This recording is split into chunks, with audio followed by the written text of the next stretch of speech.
Hepinize merhaba arkadaşlar. Için karakter kanalıma hoş geldiniz. Bugün sizlerle beraber sesim duyulmuyor olabilir çünkü bağırarak konuşuyorum.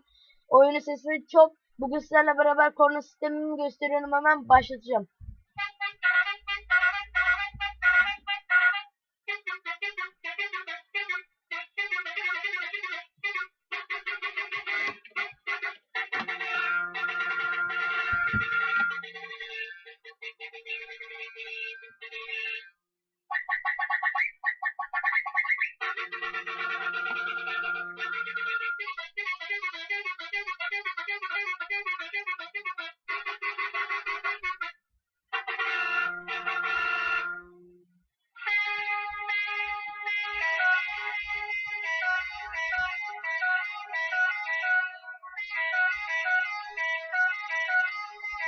Arkadaşlar bu kadar yeterli benim için.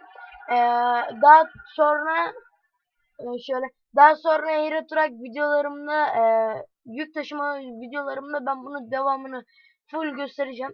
Beni izlediğiniz için teşekkürler arkadaşlar. Kanalıma hala abone değilseniz abone olmayı ve like atmayı unutmayın. Kendinize iyi bakın. Görüşmek üzere.